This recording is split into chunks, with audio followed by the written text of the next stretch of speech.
Now, from Nebraska's trusted news source, this is Channel 8 News at 5. Coming up tonight, an update from local health officials as the Omicron variant continues to surge. Plus, a couple Lincoln restaurants are closing and one in Waverly. But first,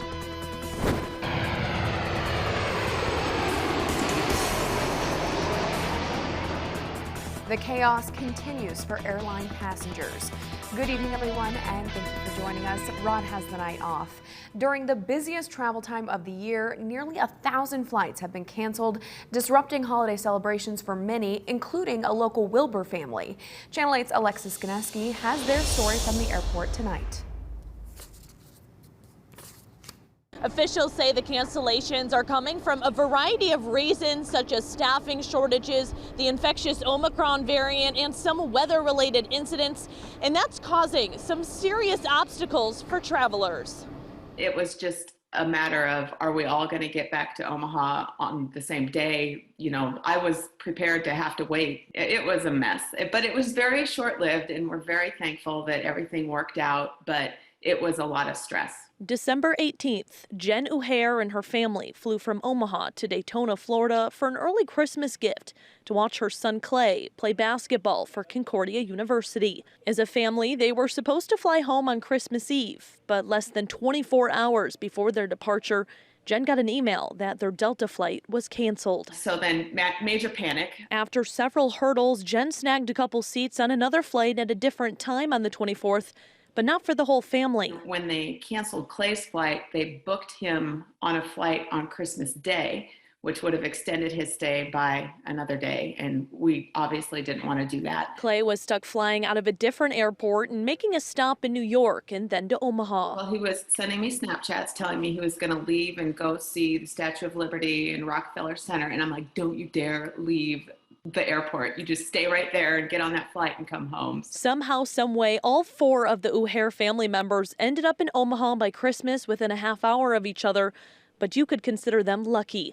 Many across the country spent their holidays in the terminal. Scenes of crowded airports continue Tuesday with nearly 1,000 domestic flight cancellations, leaving holiday travelers stranded.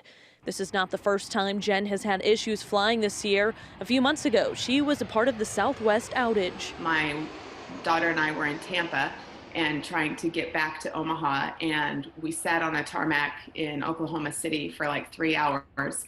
And we finally said, let us off the plane, we're going to drive home. And they're like, well, if you get off the plane, you're not our responsibility. And I said, that's fine. So this is twice in one calendar year that I've had interesting flight experiences. Airlines are saying staff shortages and the Omicron variant are to blame. And on a side note, Dr. Anthony Fauci says a COVID vaccine requirement for domestic air travel should be seriously considered.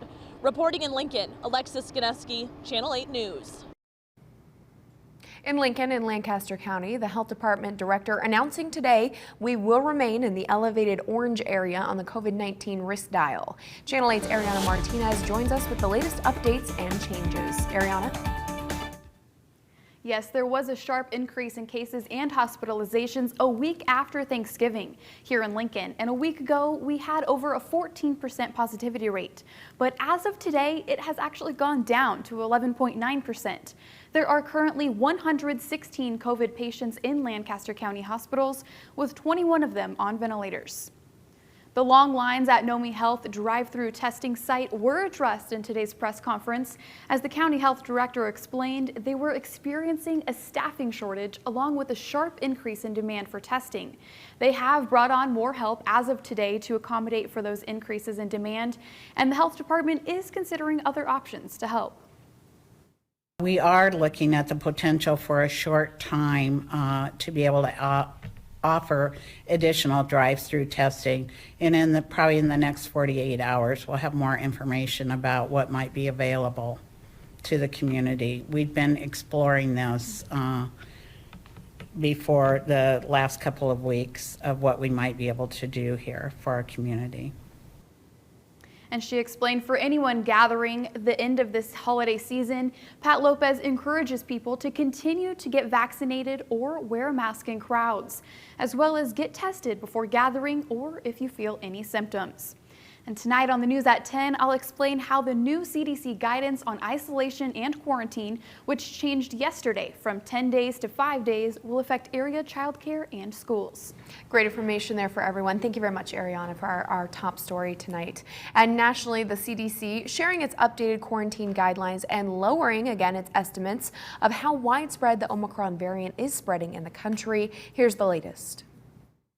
With new COVID-19 cases surging across the nation, the demand for COVID tests is rising. Testing lines from New Jersey to Virginia still wrapping around the block. Quite a few months ago, we had come for testing, and the line was nowhere near this long. The CDC now lowering its initial estimates of how many of these new infections are caused by the highly transmissible Omicron variant, down from 73% to 58.6% of all new cases.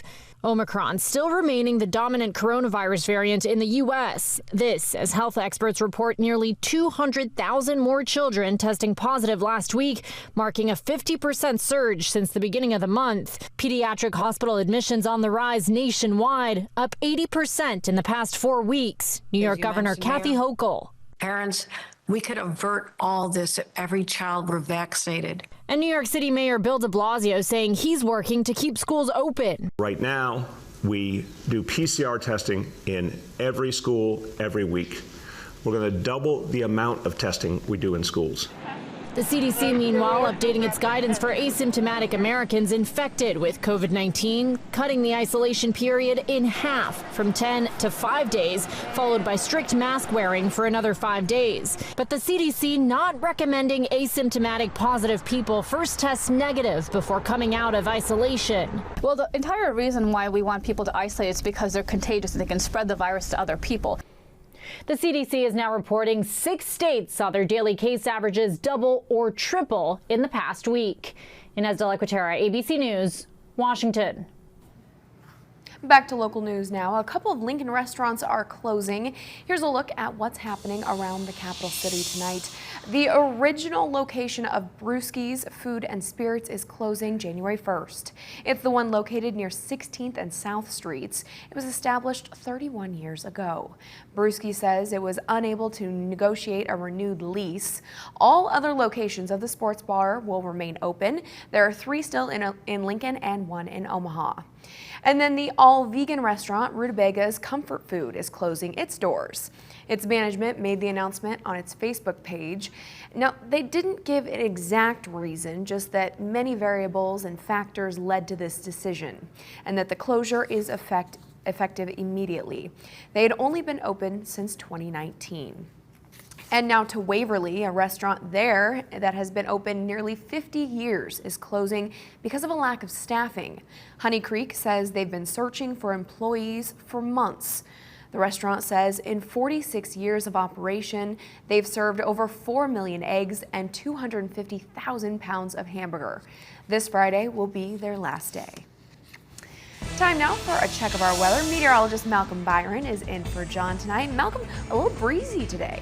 Absolutely, and it was a little bit warmer earlier today, but once we got to the afternoon, temperatures just plummeted. We had a cold front arrive today, so a little bit breezy behind the cold front as well. Let's head down to Beatrice. Skies are clear. That will change overnight, so but for the time being, a nice view looking over our Shones roofing camera in Beatrice. Right now, temperatures are in the 20s in the capital city.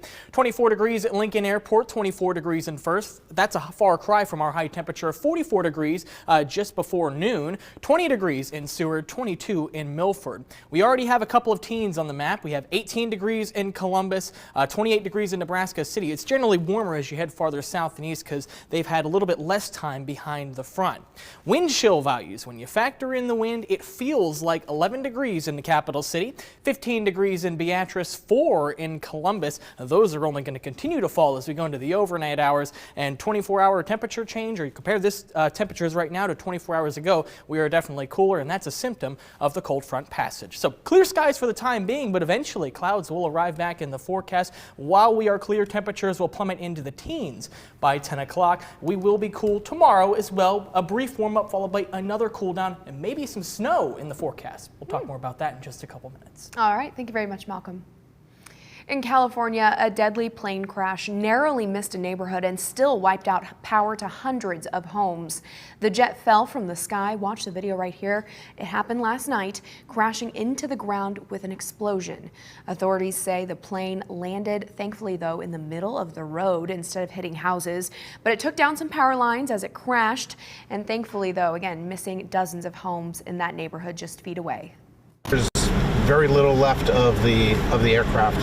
What's left is burned. The only fatalities we're assuming right now are those that were in the aircraft. We felt like this giant boom, like shake up our whole entire house. I thought it was an earthquake or like a boulder from this hill come down. The FAA and NTSB are still investigating the cause of the crash, but the FAA believes that 4 people were aboard the jet and that none of them are believed to have survived. Still to come on the news tonight, we take a look at some of the top national stories in 2021, from the Capitol riots to space exploration. We'll be right back.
.95. 2021 was a year with many history-making moments, beginning with an insurrection at the Capitol, to the use of new tools to fight COVID-19, to unprecedented trips to space. Isabel Rosales has a look at all the major headlines that captivated our attention. 134 hours into 2021, division and democracy collided at the Capitol. An insurrection just as Congress was affirming the results of the presidential election. The pro-Donald Trump mob delayed the electoral vote count, but could not stop it. Vice President Mike Pence formally declared Joe Biden the winner around 3:30 a.m. January 7th. The House, including 10 Republicans, impeached Trump again. The first president impeached twice, acquitted twice. I, Joseph Robinette. The next constitutional duty, inauguration of the 46th president and the first female Black and South Asian vice president. With the pandemic still surging. Vaccine. COVID-19 inspired new lyrics, new legislation. President Biden signed a $1.9 trillion COVID-19 relief law. 12 to 15-year-olds could get the vaccine. Then kids 5 through 11 and boosters for already vaccinated adults. Mask mandates divided while the Delta variant surged. Omicron threatened, testing patients and already stretched medical staff. 2021 put juries and justice on watch. Former Minneapolis police officer Derek Chauvin found guilty of all charges for kneeling on George Floyd's neck for more than 9 minutes, killing him. Teenager Kyle Rittenhouse found not guilty of killing 2 and injuring 1 in what he said was self-defense during protests in Kenosha, Wisconsin, after the police shooting of Jacob Blake. In Georgia, 3 white men found guilty of murdering Ahmaud Arbery after chasing down the black jogger. And the Supreme Court leaving in place the nation's most restrictive abortion law in Texas. So many lives lost in an instant. 98 people killed in the condominium tower collapse in Surfside, Florida. 10 died when the crowd surged at a Travis Scott concert in Houston. 6 died when a vehicle barreled through a Wisconsin Christmas parade. Lives changed, seeking safety along the U.S.-Mexico border. The number of migrant arrests, 1.6 million, the highest ever. Afghans desperately sought a way out of their country as the Taliban took over the capital. 13 U.S. service members died in a Kabul airport attack. We will hunt you down and make you pay. On August 30th, the last American soldier left Afghanistan, just 12 days before the 20th anniversary of 9/11. Prince Philip died at age 99. COVID guidelines left a wife and queen to sit alone. In a year, so many took a stand. Frances Haugen testified Facebook prioritized profit over public good.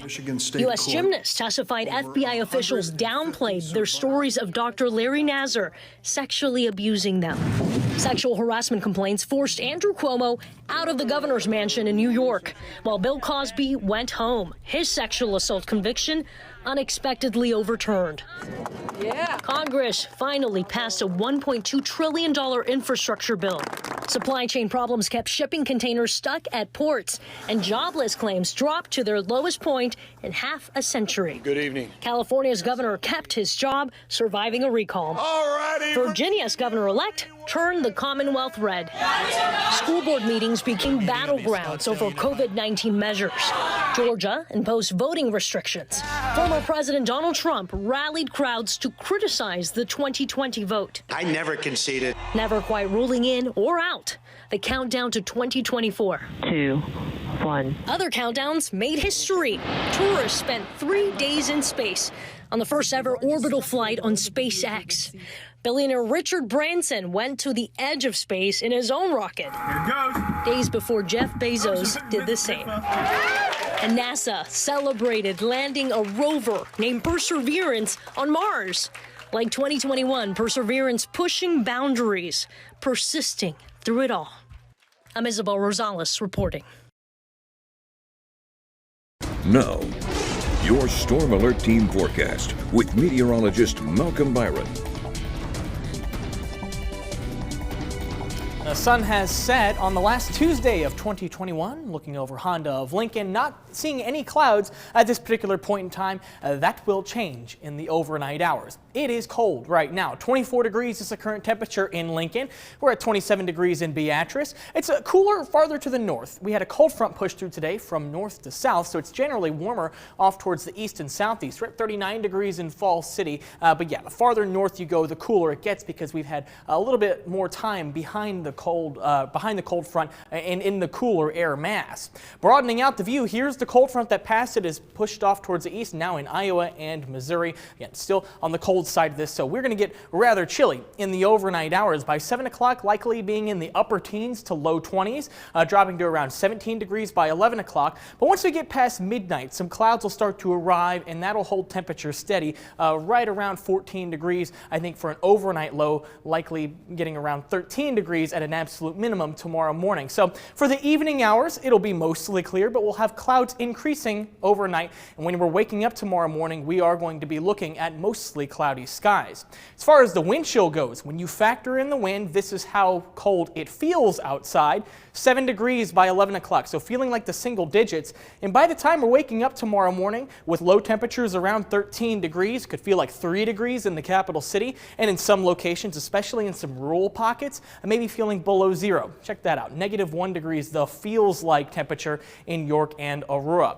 Let's pick up Stormcast 6 o'clock tonight. We could see some clouds off to the west. These are not overly widespread, but by the time we get past midnight, some widespread cloud cover will start to fill in across the state of Nebraska. As we mentioned, waking up to mostly cloudy skies tomorrow morning, that's going to stick with us into the afternoon.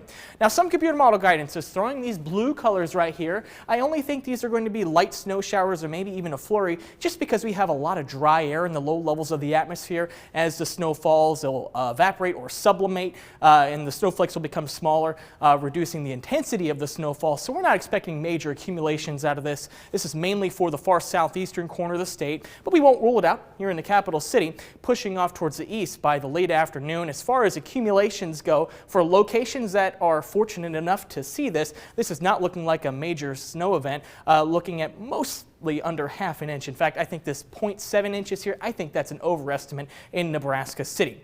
So for Wednesday, 28 degrees. It's cooler tomorrow, not making it out of the 20s. Plenty of clouds, maybe even a light snow shower in the morning. But as we go forward in time, Thursday, back up in the 40s.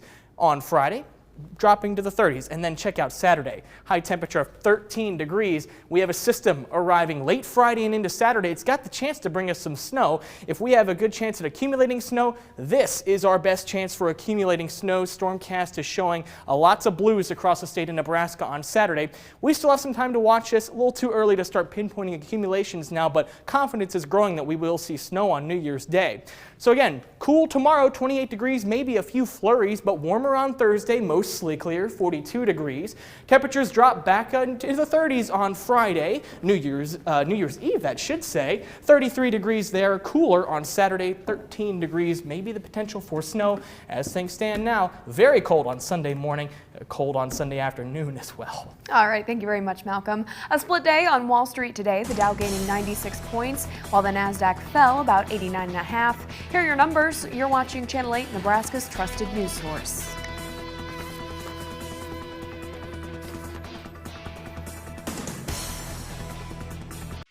With so much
Cute little story here. A Colorado town has 2 new mayors, but only one of them can be considered man's best friend.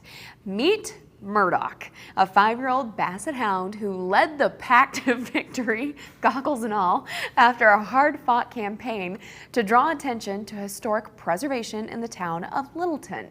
More than 6,000 votes were cast in the dog mayor election, more than half of the total number in the actual mayor election. And although the campaign is over, Murdoch still fills his days of shaking hands and, making the rounds of the community, meeting his constituents. He's a great mayor, Malcolm. I like his little top hat. Is that what you call a dogmocracy? Nice. Dogmocracy? Nice. I'll give you that. That was a good one. Oh, he's cute. Malcolm, one more check of our weather for us tonight. Right, we are chilly behind a cold front that passed through earlier today. Right now in the capital city, temperatures are in the 20s, but I think this is real telling. When you factor in the wind, this is how it feels. 11 degrees right now in Lincoln, 12 in Beatrice, but we do see several single digits off to the north. Yes, those are headed our way. Feels like 6 degrees in Wahoo right now. As far as actual air temperatures go, in the lower 20s by 6, into the teens by 10. Mostly clear skies for this evening, but in the overnight hours, clouds will return to the area. Look for a low temperature in the overnight hours, probably right around 13 degrees here in the capital city. All right, thank you very much, Malcolm, and thank you all for being here. World News Tonight is up next at 6 o'clock, or at 5:30, and I will see you at 6 o'clock. Closed captioning on Channel 8 Eyewitness News is brought to you by Christensen